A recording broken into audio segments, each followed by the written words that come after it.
du Père et du Fils et du Saint-Esprit.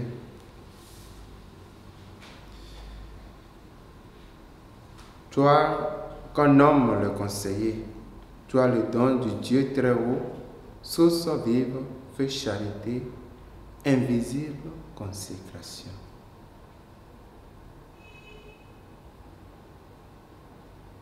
Le Seigneur soit avec vous.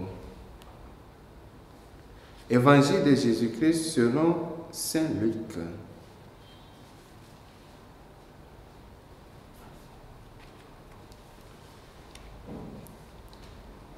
En ce temps-là, les disciples qui rentraient d'Emmaüs racontèrent aux 11 apôtres et à leurs compagnons ce qui s'était passé sur la route et comment le Seigneur s'était fait reconnaître par eux à la fraction du pain.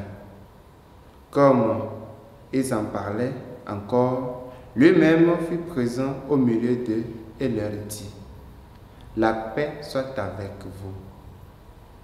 Saisis de frayeur et de crainte, ils croyaient voir un esprit.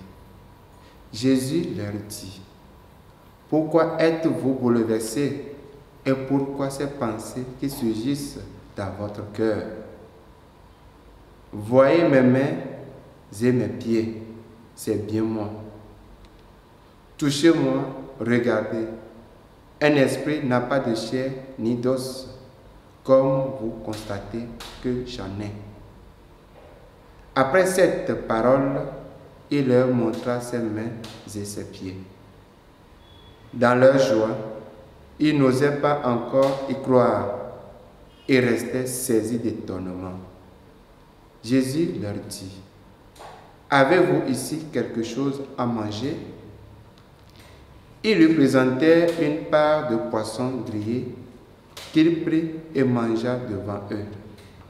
Puis il leur déclara: voici les paroles que je vous ai dites quand j'étais encore avec vous. Il faut que s'accomplisse tout ce qui a été écrit à mon sujet dans la loi de Moïse, les prophètes et les psaumes. Alors, il ouvrit leur intelligence à la compréhension des Écritures.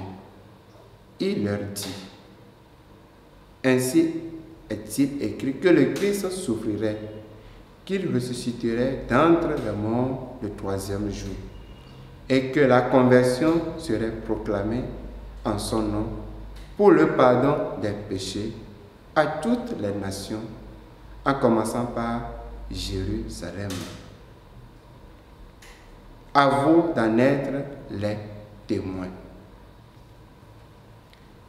Acclamons la parole de Dieu.